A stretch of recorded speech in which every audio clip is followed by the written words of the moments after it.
Jung's most unsettling discovery was not centered on anger management.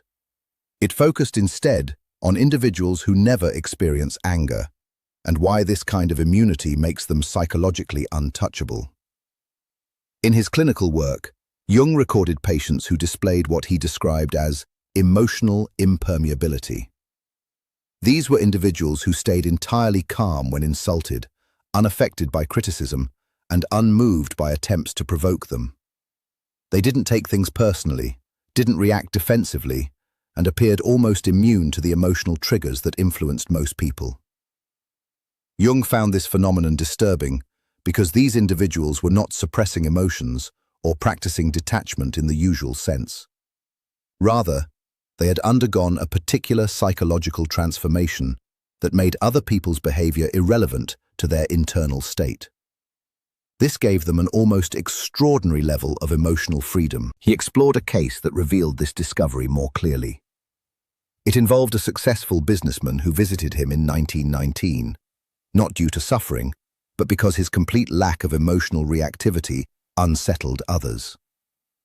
This man, whom we'll call Heinrich, had built a steel empire in post-war Germany. Yet his employees were intimidated by him, not because he was harsh or aggressive, but because nothing could provoke him. Insults had no effect on him.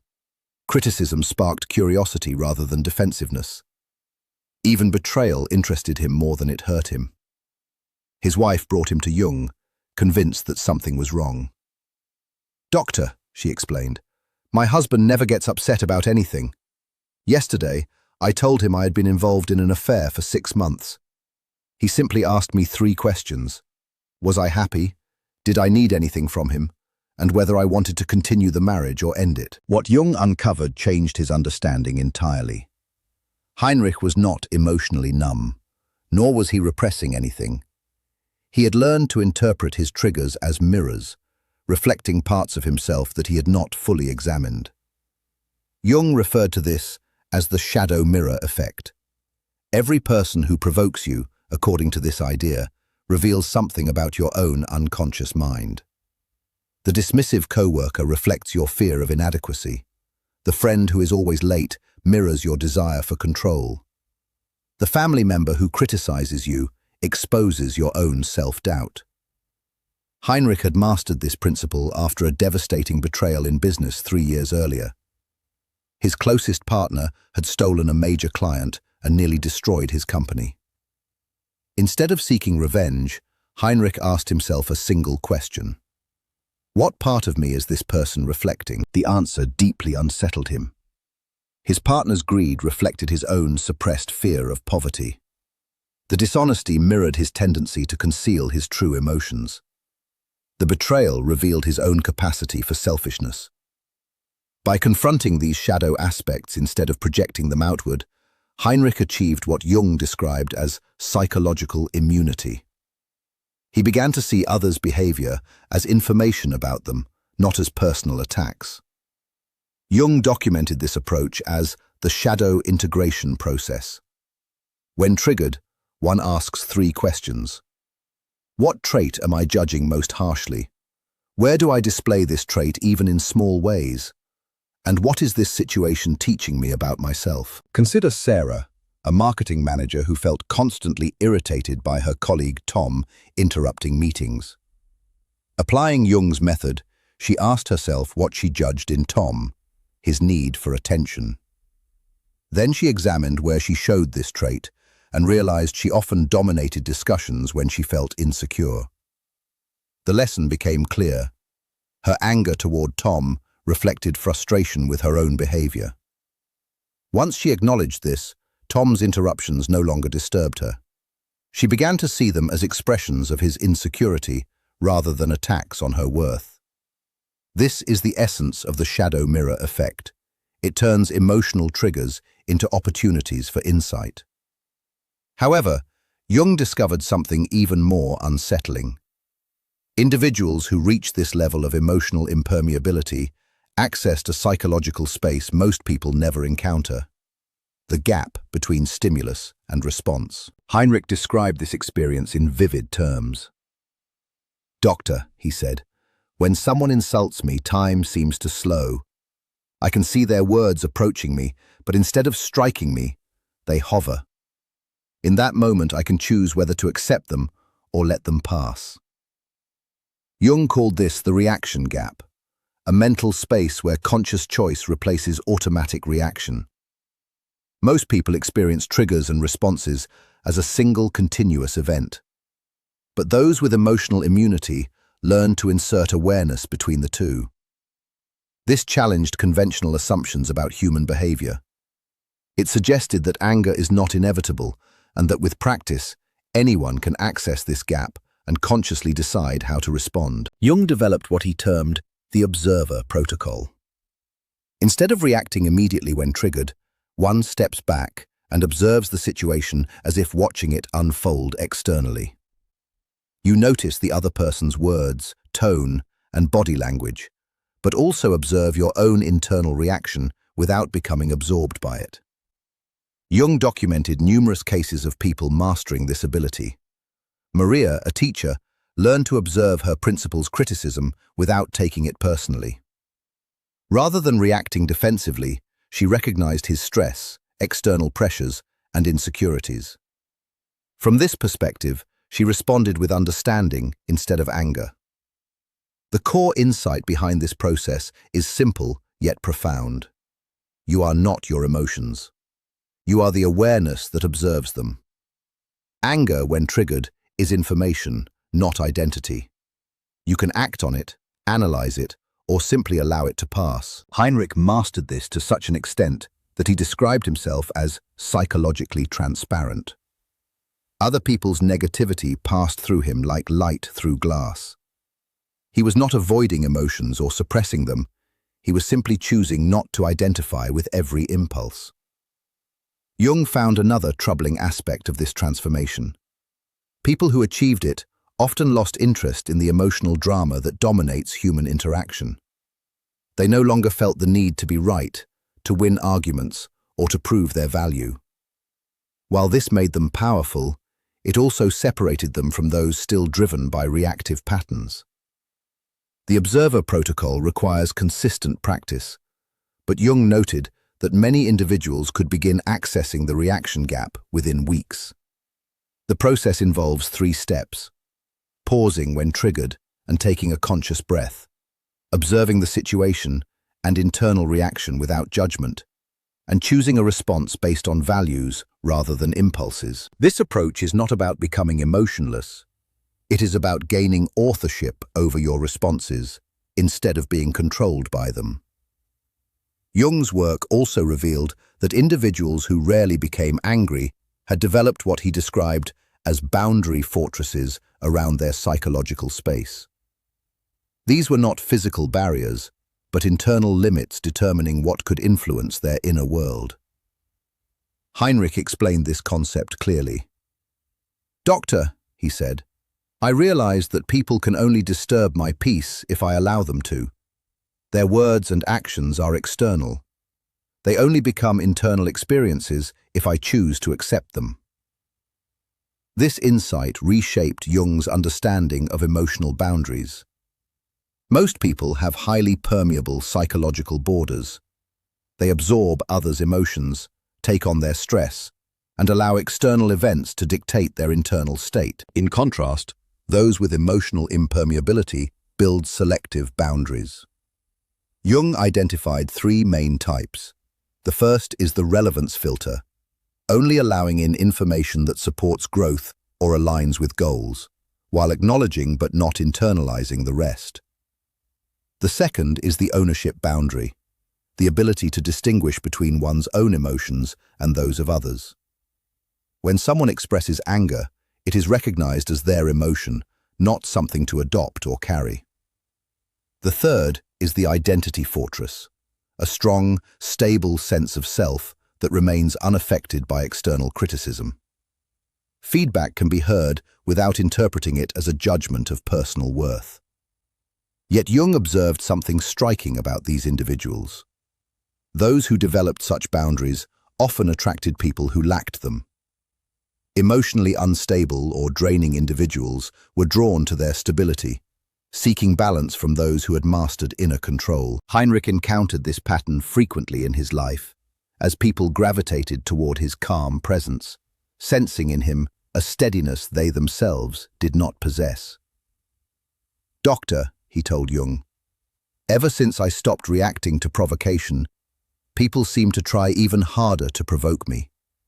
It is almost as if my calm unsettles them more than anger ever did." Jung came to understand that emotionally reactive individuals often rely on others' reactions to regulate their own emotional states. When Heinrich refused to provide that reaction, it forced others to face their own inner instability.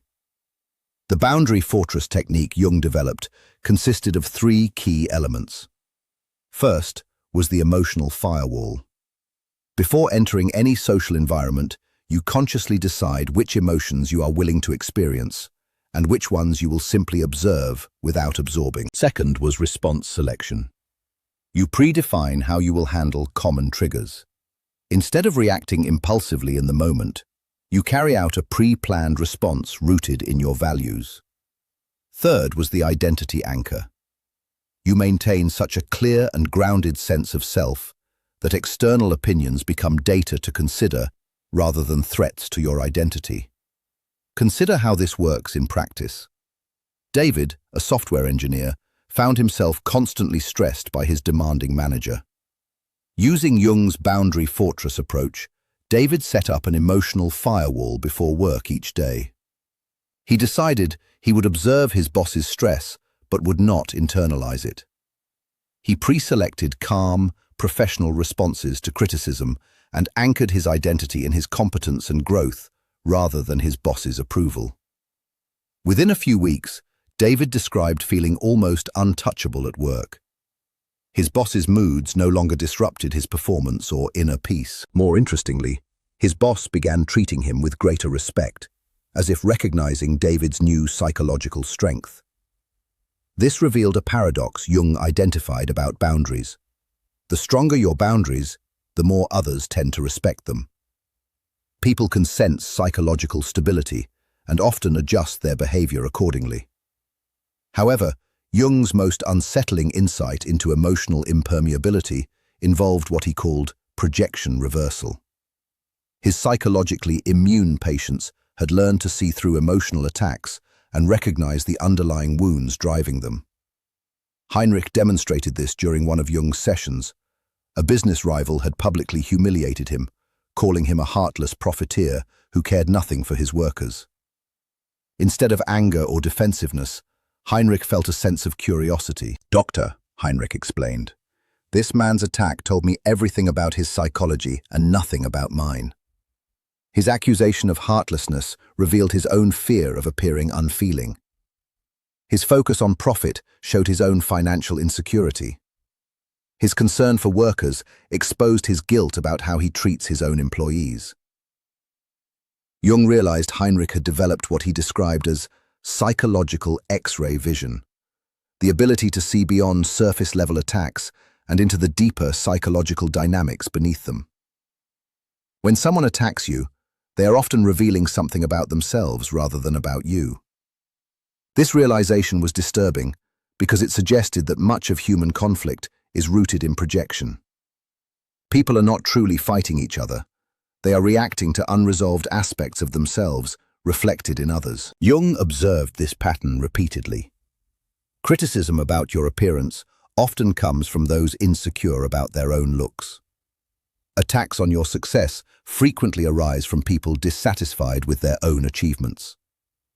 Judgments about your life choices often reflect doubts about their own decisions.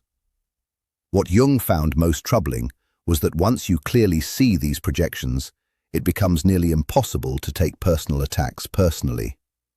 Instead, you begin to feel compassion for the psychological pain driving others' behavior.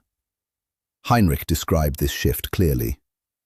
"Doctor, when someone attacks me now, I see a wounded child expressing pain. How can I feel anger toward a child for crying? Instead, I feel curious about what hurt them and whether I can respond constructively." This represents a deeper level of psychological immunity. When you see attacks as expressions of pain rather than evaluations of your worth, their emotional impact fades. The projection reversal method involves 3 reflective questions. When someone attacks you, ask, what quality are they criticizing in me? Where might they struggle with this same quality? And what fear or pain could be motivating this behavior? Take Lisa, a graphic designer who felt crushed when a client called her work unprofessional and amateur. Using projection reversal, she examined the criticism. The client attacked her professionalism. Lisa recalled the client mentioning feeling like an imposter in their industry. She recognized the likely fear behind the attack, a fear of their own inadequacy being exposed. This understanding shifted her response. Instead of reacting defensively, she addressed the feedback calmly while maintaining her internal balance. Jung did warn of a potential downside. When you become skilled at seeing through others' psychological defenses, maintaining genuine relationships can become difficult. You may begin to feel surrounded by wounded individuals rather than equals. Heinrich experienced this sense of isolation. "Doctor," he said, "sometimes I feel like I am the only adult in a world of hurt children. I see their pain so clearly that it becomes difficult to take their behavior seriously." Jung understood this as the cost of psychological clarity. The challenge lies in recognizing others' pain while still maintaining empathy and connection. Jung's final insight into emotional impermeability may have been the most profound. His patients had not only learned to avoid being triggered, they had developed what he called emotional alchemy, the ability to transform every trigger into something valuable. Heinrich explained this perspective. "Doctor, I no longer see difficult people as problems to avoid. I see them as teachers bringing exactly the lessons I need for growth. The more someone triggers me, the more valuable they become to my development." This represents a complete reversal of typical human behavior. Instead of avoiding discomfort, Heinrich actively used it for growth. Instead of seeing difficult people as obstacles, he viewed them as contributors to his psychological evolution. Jung recognized this as the highest level of emotional impermeability, turning every external challenge into internal progress. His patients had learned to use negativity as fuel for growth. The process Heinrich described was deliberate. When triggered, instead of reacting or simply observing, he would immediately ask himself what the situation was teaching him, what weakness it was revealing, and what aspect of himself needed development. What Jung found most striking was that individuals who reached this level became extremely difficult to manipulate or control.